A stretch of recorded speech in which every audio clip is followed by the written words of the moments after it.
Twelfth maths made easy या चॅनलमध्ये तुम्हा सर्वांचे परत एकदा सहर्ष स्वागत. इन्व्हर्स ट्रिग्नोमेट्रिक फंक्शन या टॉपिकमध्ये आज आपण properties of inverse trigonometric function बघणार आहोत. एकूण 5 ग्रुप आहेत. त्यातल्या 4 ग्रुपची माहिती आपण या लेक्चरमध्ये घेणार आहोत आणि रिमेनिंग जी शेवटची ग्रुपची प्रॉपर्टी आहे ती आपण पुढच्या लेक्चरमध्ये बघू. आता पहिली property, sine inverse of x is equal to cosec inverse of 1/x. Property एकदम सिंपल आहे, लक्षात ठेवायला. प्रॉपर्टी काय आहे ती नीट समजून घ्या.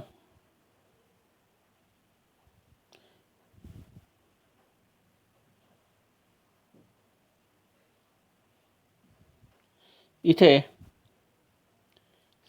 साइन इन्वर्स फंक्शन आहे, इथे कोसेक इन्वर्स आहे. साइनचा रेसिप्रोकल असतो कोसेक. इथे एक्स हा अँगल आहे, इथे 1/x झाला आहे.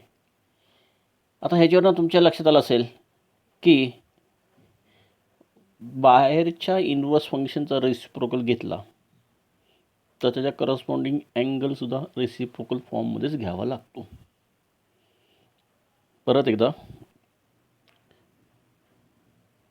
इन्वर्स फंक्शनचा रेसिप्रोकल घेतला तर त्याच्या करस्पॉन्डिंग अँगलचा सुद्धा रेसिप्रोकल फॉर्म घेतला तर दोन्ही व्हॅल्यूज सेमच असतात.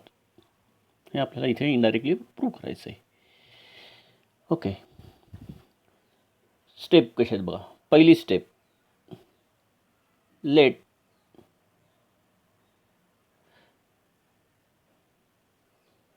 Sign inverse x is equal to y.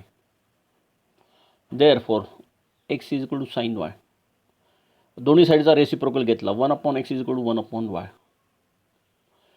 Therefore 1/x is equal to 1/sin म्हणजे कोसेक वाय. आता या कोसेकला इथनं इकडे ट्रान्सफर केलं तर cosec inverse 1/x is equal to y. पण वाय म्हणजे काय? वाय म्हणजे साइन इन्वर्स एक्स. म्हणजे हे 1 आणि 2, स्टेटमेंट 1 आणि स्टेटमेंट 2 या दोघांचा वापर केला तर आपला इक्वेशन तयार काय होईल? Sine inverse x is equal to cosec inverse of 1/x. Similarly cos inverse x is equal to sec inverse of 1/x. परत बघा, कोसेक इन्वर्स आहे, त्याचा रेसिप्रोकल कॉसचं रेसिप्रोकल सेक, एक्सचा reciprocal 1/x. Cos inverse x is nothing but sec inverse of 1/x. Same way tan inverse x is equal to cot inverse of 1/x. टॅनचा reciprocal cot, एक्सचा reciprocal 1/x. दोन्हीमध्ये inverse function use केलं तर tan inverse x is equal to cot inverse of 1/x. This is the first category. म्हणजे पहिल्या प्रॉपर्टीच्या ग्रुपमधनं काय लक्षात आलं? इन्वर्स फंक्शनचा रेसिप्रोकल घेतला तर अँगलचा सुद्धा रेसिप्रोकल फॉर्म घ्यायचा. आता दुसरी महत्त्वाची प्रॉपर्टी म्हणजे दुसरा ग्रुप प्रॉपर्टीचा, sine inverse of -x is equal to minus sine inverse x.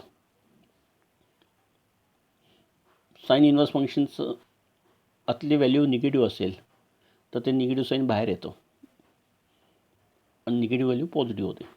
आता हे प्रूव्ह करायचं आपल्याला. मग सारखंच, let sine inverse of -x is equal to y. Therefore -x is equal to sine y. Now shift this minus sine to opposite side. Therefore x is equal to minus sine y. आपल्याला एक 11th स्टँडर्डची property माहिती आहे, sine of minus theta is equal to minus sine theta. ती इथे use केली. हे minus sign आतमध्ये वायला जाईल, मायनस वाय म्हणजे x is equal to minus sine y. साईनला अपोजिट साईडला शिफ्ट केलं, sine inverse x is equal to minus y. Therefore sin inverse of sin inverse x is equal to minus sin inverse of minus x. Now shift this minus sign to opposite side. Therefore minus sin inverse x is equal to sin inverse of minus x. याचप्रमाणे ही पुढच्या दोन properties असणार आहे. tan inverse of minus x is equal to minus tan inverse x आणि cosec inverse of minus x is equal to minus cosec inverse x. तर हा एक group आहे. पहिल्या ग्रुपमध्ये इन्व्हर्स फंक्शनचा रेसिप्रोकल घेतला तर अँगलसुद्धा रेसिप्रोकल फॉर्ममध्ये जाणार. दिस इज कॅटेगरी 1. दुसऱ्या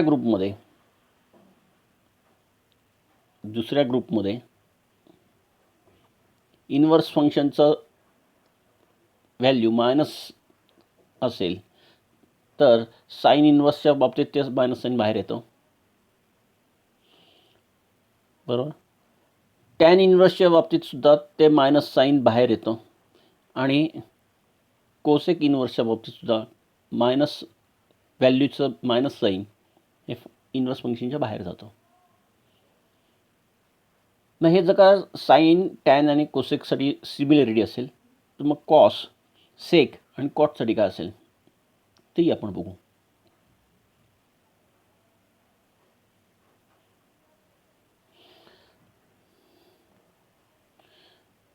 cos inverse of minus x is minus पाय मायनस कॉस इन्व्हर्स एक्स. इथे नुसतं मायनस साईन बाहेर येत नाही, ते पाय मायनस होणार आहे. हा महत्त्वाचा पार्ट लक्षात घ्यायचा आहे. काय चेंज होणार आहे? This minus sine comes outside the function as well as we introduce pi. आता याचा प्रूफ बघा. Cos inverse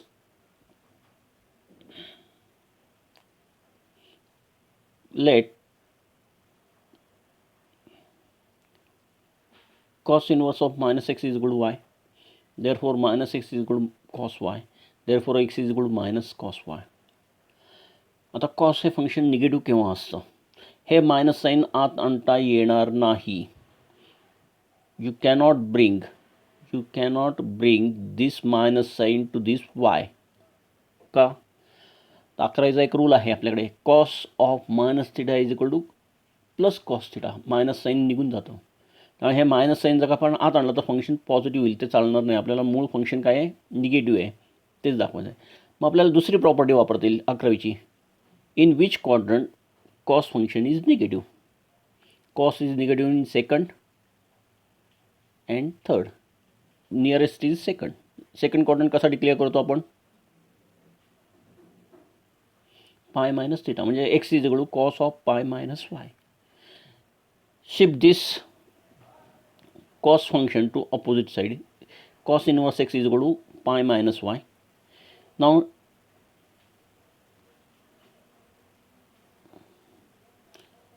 shift this y to opposite side and take this cos inverse of minus x to opposite side.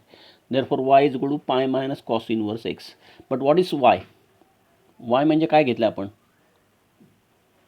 What is y? Y is nothing but cos inverse of minus x. Put this value of y here.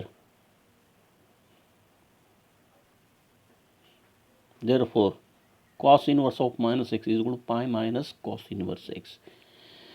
Similarly, these two. Sec inverse of minus x is equal to pi minus sec inverse x, as well as cot inverse of minus x is equal to pi minus cot inverse x. आता तिसरा group बघायचा, चौथा group बघायचा आहे आपल्याला. tan inverse of x plus tan inverse y is equal to tan inverse of x plus y upon 1 minus xy, where x into y is less than 1. This condition is important.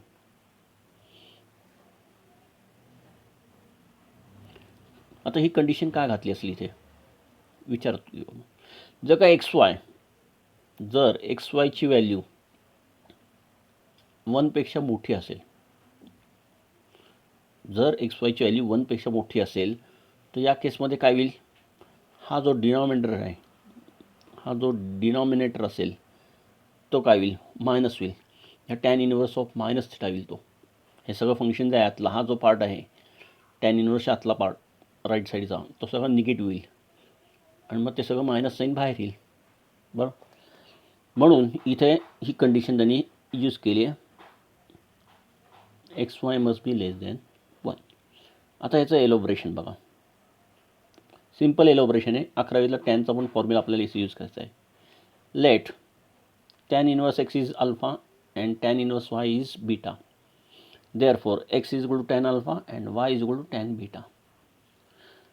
Tan of alpha plus beta from 11th standard. Tan of alpha plus beta is equal to tan alpha plus tan beta total divided by 1 minus tan alpha into tan beta. Therefore, tan alpha plus beta is equal to, what is tan alpha? This tan alpha is nothing but x, therefore it is x. Tan beta is nothing but y, therefore it is y. 1 minus xy as it is. Now shift this tan to opposite side. Therefore alpha plus beta is equal to tan inverse of x plus y upon 1 minus xy. Therefore what is alpha? Alpha is nothing but tan inverse x. What is beta? Beta is nothing but tan inverse y. Therefore tan inverse x plus tan inverse y is equal to tan inverse of x plus y divided by 1 minus xy. But the condition is xy. What is the condition? Condition is important part.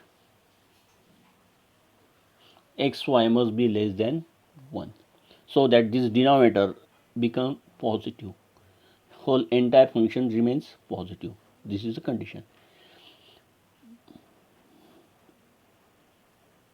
पण जर का xy greater than 1 असेल तर काय होईल?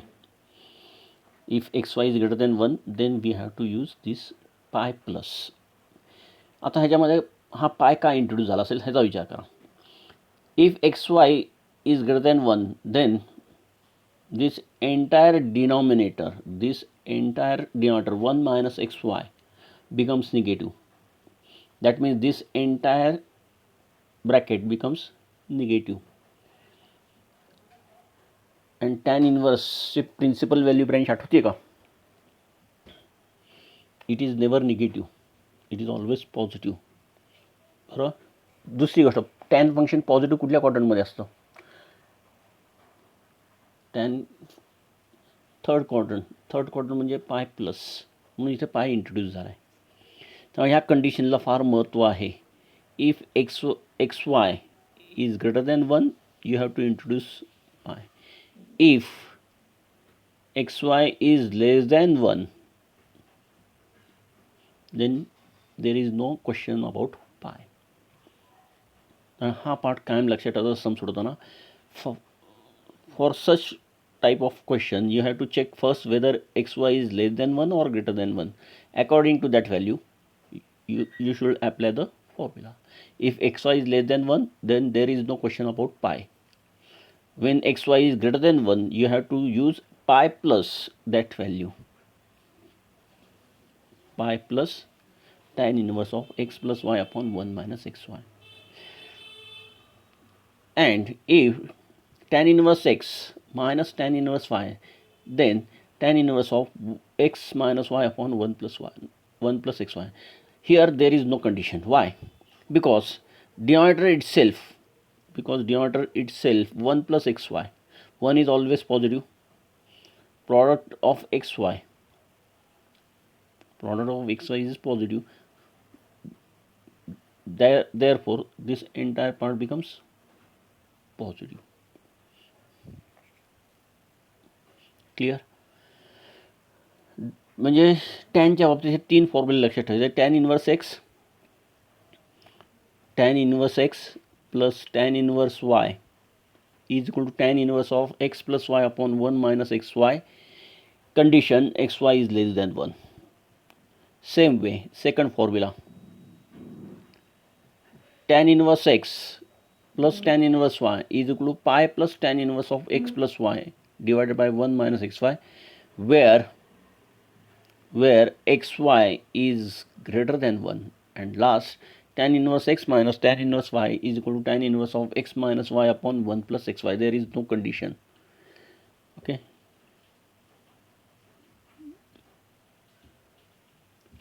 Now we can discuss about some sums.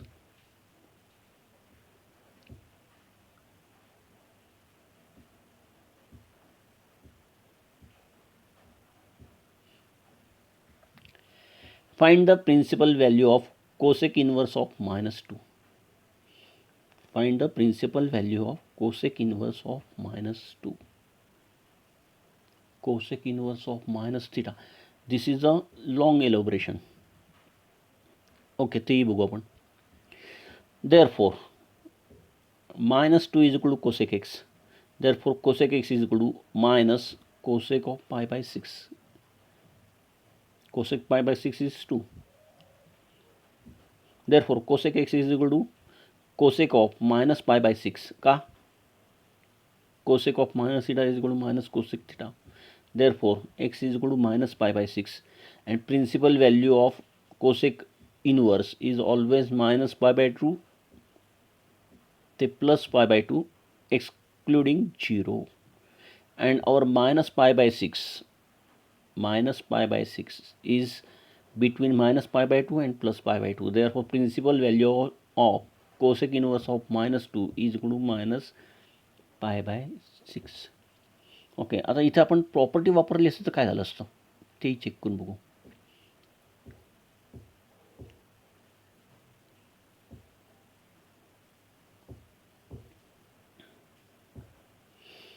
cosec inverse of minus x property is equal to minus cosec inverse x. Clear. ही property आपण जर आता मगाच्या सममध्ये वापरली असती तर काय झालं असतं.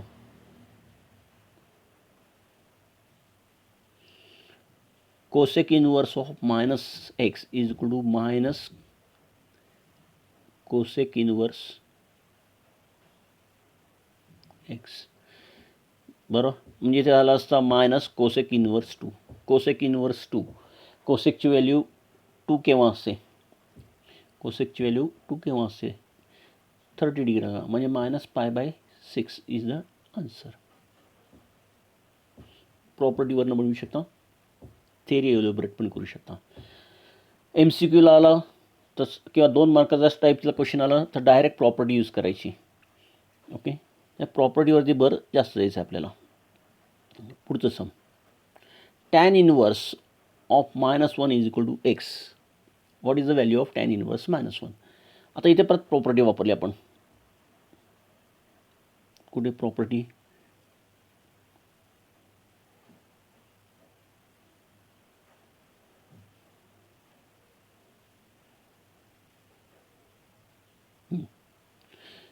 Property tan inverse of minus x is equal to minus tan inverse x. ही प्रॉपर्टी आपण मगाच्या सममध्ये वापरली तर काय होईल. Tan inverse of minus 1 is nothing but minus tan inverse 1. टॅनची व्हॅल्यू 1 केव्हा असते, पाय बाय 4ला, म्हणजे tan x is equal to minus tan pi by 4. पण tan of minus theta is equal to minus tan theta. therefore tan x is equal to tan of minus pi by 4. therefore x is equal to minus pi by 4. Here principal value of tan inverse function is minus pi by 2 to plus pi by 2, and minus pi by 4. Minus pi by 4 is between minus pi by 2 and plus pi by 2. Therefore principal value of minus tan inverse of minus 1 is minus pi by 4. इथे तुम्ही direct property पण वापरू शकता. मी इथे elaborate केले, तुम्ही direct property पण use करू शकता. ओके, अजून एक बघू आपण. cos inverse of minus half, find the principal value. cos inverse of minus x property.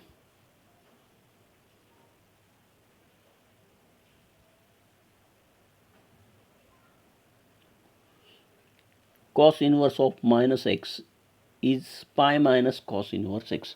This is the property. We have to use this property in our example. Cos inverse of minus half, what is the value, is nothing but pi minus cos inverse half. कॉसची value half केव्हा असते, कॉसची value half केव्हा असते, pi bye 3ला, म्हणजे answer येईल pi minus pi by 3,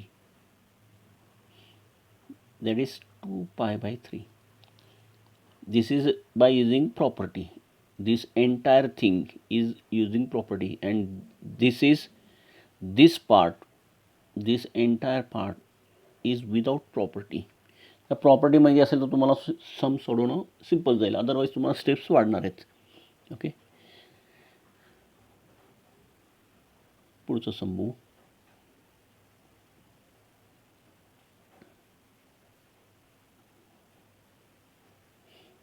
Now evaluate exercise 3.3.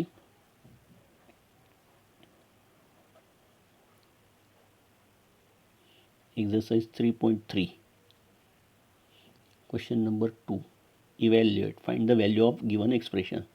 First, tan inverse 1 plus cos inverse half plus sin inverse half. What?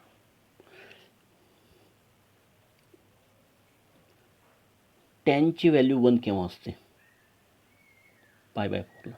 कॉसची value half केव्हा असते, pi bye 3ला. आणि साईनची व्हॅल्यू हाफ केव्हा असते, पाय बाय 6ला. म्हणजे टॅन इनवर्स 1चं आन्सर आलं पाय by 4. आणि आपल्याला प्रिन्सिपल व्हॅल्यू ब्रँचकडे पण बघायचं आहे. पाय by 4 is between minus pi bye 2 and plus pi by 2.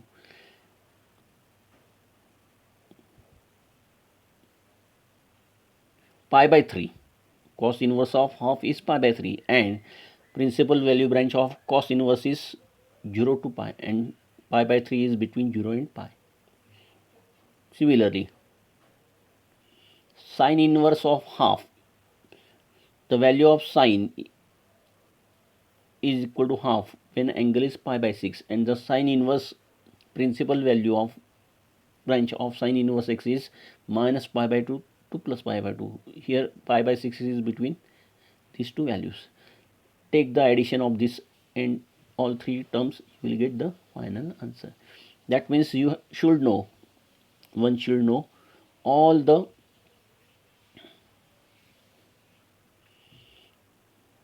principal value branch of inverse function. Now second sum.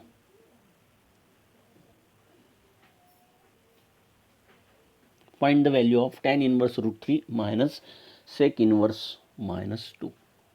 Okay, टॅनची व्हॅल्यू रूट 3 केव्हा असते, अँगल पाय बाय 3 असेल तर. ओके, आता इथे सेक इनवर्स ऑफ मायनस 2 आहे. आपल्याला परत काय करायला लागेल, sec inverse of minus x या प्रॉपर्टीकडे जावं लागेल.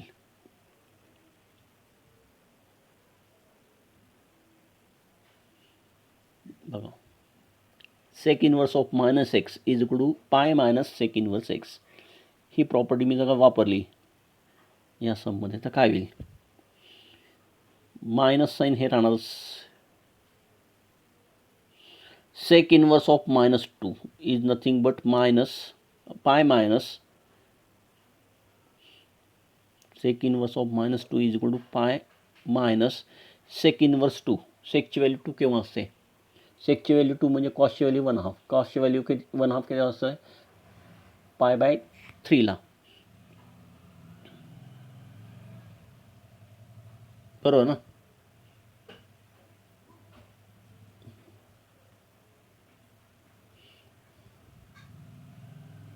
बरोबर ना. म्हणजे इथे आन्सर राहणार आहे,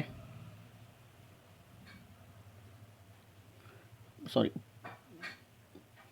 therefore by using this is pi by 3 first minus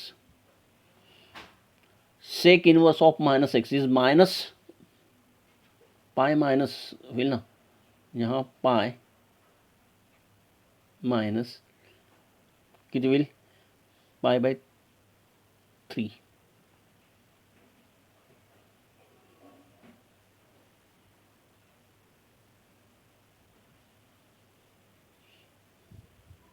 म्हणजेच पाय by 3 minus this is nothing but 2 pi by 3. Total answer is minus pi by 3. मी इथे हे सगळं एलिब्रेशनची गरज नाही. This is not required if you know the property. त्या प्रॉपर्टीची हा जो काय आहे पार्ट हा प्रॉपर्टी बेस आहे. Sec inverse of minus x is equal to pi minus sec inverse x. Okay,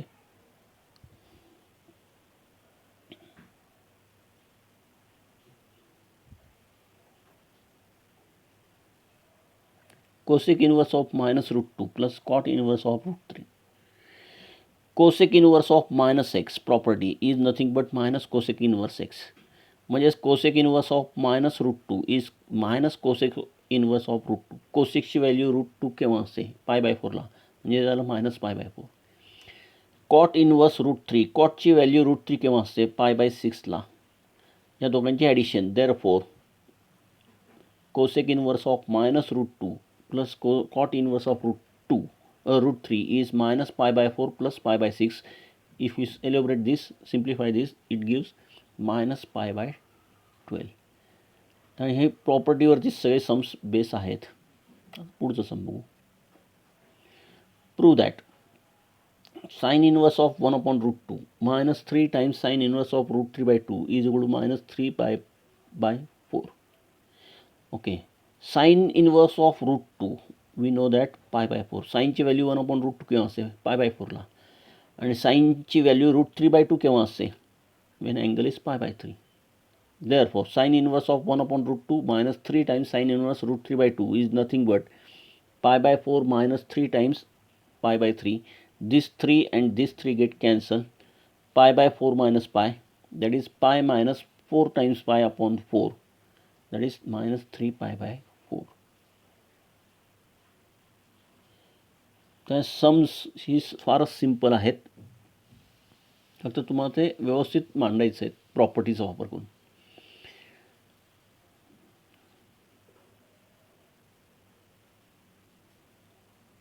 sine inverse of minus half plus cos inverse of minus root 3 by 2 is equal to cos inverse of minus half. हे आपल्याला prove करायचं आहे. आपल्याला एक property माहिती आहे, sign inverse of minus x is always minus sine inverse x and cos inverse of minus x is pi minus cos inverse x. Apply this property on left side. Sin inverse of minus half is minus sin inverse half, that is sin ची value half केव्हा असते? Pi by 6ला, आणि pi by 6 with negative sign. cos inverse of minus root 3 by 2 is nothing but pi minus cos inverse of root 3 by 2. कॉसची value root 3 by 2 कुठल्या अँगलला असते? Pi by 6ला, म्हणजे pi minus pi by 6. Therefore LHS काय होणार आहे बघा. LHS is nothing but this minus pi by 6 plus pi minus pi by 6. Total जर काय आपण एलोबरेट केलं तर 2 pi by 3 आन्सर येईल LHSचं. आता राईट हँड साईड एलोबरेट करू. Cos inverse of minus half, परत मग अशी प्रॉपर्टीवरली cos inverse of minus x is equal to pi minus cos inverse x, that is pi minus कॉसची व्हॅल्यू 1/2 केव्हा असते? कॉसची व्हॅल्यू 1/2 पाय बाय 3ला असते, म्हणजेच pi minus pi by 3, that is 2 pi by 3. LHS is equal to RHS. पूर्णपणे property based sum. Okay, आता हा जो काही कॅटेगरीतला प्रकार आहे, हा प्रकार मात्र नीट काळजीपूर्वक स्टडी करा. अशा टाईपचा एकतरी सम बोर्डाच्या थेअरी एक्झाममध्ये नक्की येतो. अशा प्रकारचं एक्झाम, अशा प्रकारचं एखादं एक्झाम्पल बोर्डाच्या थेअरीमध्ये हमखास येतं बघा. Sine inverse of 3/5 plus cos inverse of 12/13 is equal to sine inverse of 55/65. हे आपल्याला प्रूव्ह करायचं आहे. ओके, आपण जरा इनलाज करू. पहिली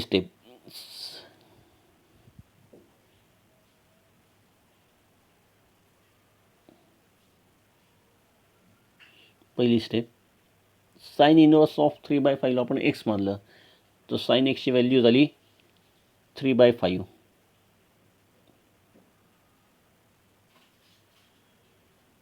Therefore cos x is equal to under root of 1 minus sin square x. Therefore cos x is equal to under root of 1 minus 9 by 25, which is root 16 by 25, which is nothing but cos x is equal to 4 by 5. Same way second term जी होती ही cos inverse of 12 by 13 ला y मानलं तर cos y is equal to 12 by 13 will sine y is equal to under root of 1 minus cos square y. Therefore sin y is equal to under root of 1 minus 144 upon 169, which is nothing but sin y is equal to root 25 by 169. Therefore sin y is equal to 5 by 13. आता हे तुमच्या लक्षात आलं असेल की काय केलं आपण. या लेफ्ट साईडच्या एका टर्मपासून दोन व्हॅल्यूज तयार केल्या. साइन एक्सची व्हॅल्यू तयार केली आणि कॉस एक्सची व्हॅल्यू तयार केली. सेकंड टर्मपासून दोन व्हॅल्यूज तयार केल्या, कॉस वाय आणि साइन वाय. आता महत्त्वाचा पार्ट आहे अपोजिट साईडला इन्व्हर्स फंक्शन काय आहे. इम्पॉर्टंट हा पार्ट आहे. This is the important part. Opposite साईडला साइन इन्व्हर्स आहे म्हणजे आपल्याला साइन एक्स प्लस वायचा फॉर्म्युला वापरायचा. कारण इथे प्लस आहे म्हणून इथे आपण काय वापरलं आहे साइन ऑफ एक्स वाय. हे साइन का वापरलं बघा, महत्त्वाचा पार्ट. हे इथे साइन का वापरलं साइनचा फॉर्म्युला, तर इथे साइन इन्व्हर्स आहे अपोजिटला म्हणून. आणि एक्स प्लस वाय का वापरलं तर इथे या दोन टर्मची ॲडिशन आहे. इथे मायनस असतं तर आपण इथे मायनस वापरलं असतं. जर का इथे मायनस असतं तर आपण इथे सुद्धा मायनस वापरलं असतं. ओके, आणि इथल्या साईनवरती इथलं साईन डिपेंड आहे आणि इथल्या इन्व्हर्स फंक्शनवरती बाहेरच्या या इन्व्हर्स फंक्शनवरती इथलं पॉझिटिव्ह फंक्शन अवलंबून आहे. Okay, sine of x plus y 11वीतला formula sine x into cos y plus cos x plus sine y. आपल्याकडे x sine x cos y cos x sine वायच्या व्हॅल्यूज आपण already या सगळ्या पार्टमध्ये तयार केल्या आहेत. या सगळ्या पार्टमध्ये आपण या सगळ्या व्हॅल्यूज चारही व्हॅल्यूज तयार केल्या त्या इथनं सबस्टिट्यूट करून घेतल्या. तर राईट साईडला पार्ट आला 56/65 बरोबर. आता हे साइन जे फंक्शन आहे ते ऑपोजिट साईडला शिफ्ट केलं. हे साइन फंक्शन जे आहे इथलं साइन फंक्शन इकडे अपोजिट साईडला शिफ्ट केलं तर x plus y is equal to sine inverse of 56/65. What is x. X is nothing but sine inverse 3/5. What is y. Y is nothing but cos inverse of 12/13. Therefore addition of sin inverse 3/5 plus cos inverse 12/13 is nothing but sin inverse of 56/65. L आपल्याला जे prove करायचं होतं आपण याच्यात prove केलं. म्हणजेच या लेक्चरमध्ये तुमच्या लक्षात असेल की प्रॉपर्टीज या महत्त्वाच्या आहेत इन्व्हर्स ट्रिग्नोमेट्रिक फंक्शनमध्ये. एकूण आपण 4 ग्रुप डिस्कस केले. अजून एक ग्रुप आहे 5वा ग्रुप, त्यामध्ये 3 प्रॉपर्टीज आहेत टॅन इन्व्हर्स फंक्शनच्या बाबतीत. आता एक महत्त्वाची गोष्ट तुमच्या सांगायची आहे तुम्हाला. बोर्डाच्या सेकंड पार्ट जर का तुम्ही बघितलात डेरिव्हेटिव्ह इंटिग्रेशन तर ह्यामध्ये जास्तीत जास्त टॅन फंक्शन यूज केलं आहे. जे टॅन फंक्शनवरती त्यांचा भर जास्त आहे. मग ते टॅन असो किंवा टॅन इन्व्हर्स असो, टॅन फंक्शन बोर्डाचं फार लाडकं फंक्शन आहे. बोर्डाचं टॅन हे फंक्शन खूप लाडकं आहे, त्याच्यावरती भर जास्त आहे. तर जास्तीत जास्त टॅनच्या संदर्भातले सगळे फॉर्म्युले हे तुमच्या लक्षात असणं आवश्यक आहे. आता हा जो काय आपण 5वा ग्रुप ठेवलेला आहे इन्व्हर्स फंक्शनच्या प्रॉपर्टीमधला, त्यामध्ये टॅन इन्व्हर्सच्या संदर्भातले 3 फॉर्म्युले टॅन इन्व्हर्स 2x हे वेगवेगळ्या फॉर्ममध्ये आपण लिहू शकतो. तर तो मुद्दाहून मी वेगळ्या लेक्चरसाठी सिलेक्ट केला की त्यावरती एक आपण पूर्ण लेक्चर घेणार आहोत. कारण हे फंक्शन आपल्याला पुढच्या पार्टच्या दृष्टीने पण आवश्यक आहे, पार्ट 2च्या दृष्टीने. तर ह्याचा व्यवस्थित स्टडी करा, एक्झरसाईजमधली सम सोडवा. काही डाऊट आला तर लगेच व्हॉट्सअपवरती मेसेज करा. ओके, तर प्रॅक्टिस आणि प्रॅक्टिस. थँक्यू.